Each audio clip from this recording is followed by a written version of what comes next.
ప్రశ్న: COP28 వాతావరణ సదస్సు ఎక్కడ జరిగింది? జవాబు: దుబాయ్, యునైటెడ్ అరబ్ ఎమిరేట్స్. ప్రశ్న: భారతదేశంలో తాజా గణాంకాల ప్రకారం రామ్సార్ సైట్ల సంఖ్య ఎంత? జవాబు: 75.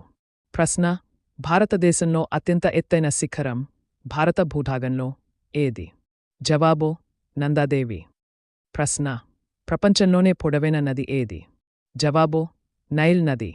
ప్రశ్న: భారతదేశంలో అతిపెద్ద ఎడారి ఏది? జవాబు: థార్ ఎడారి.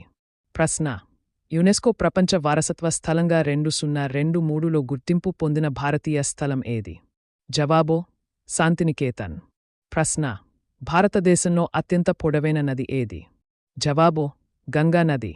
ప్రశ్న: అంటార్కిటికాలో భారతదేశపు పరిశోధనా కేంద్రం ఏది? జవాబు: భారతి స్టేషన్.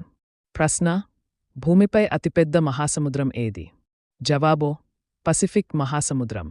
ప్రశ్న: భారతదేశంలో అతిపెద్ద తీరరేఖ కలిగిన రాష్ట్రం ఏది? జవాబు: గుజరాత్.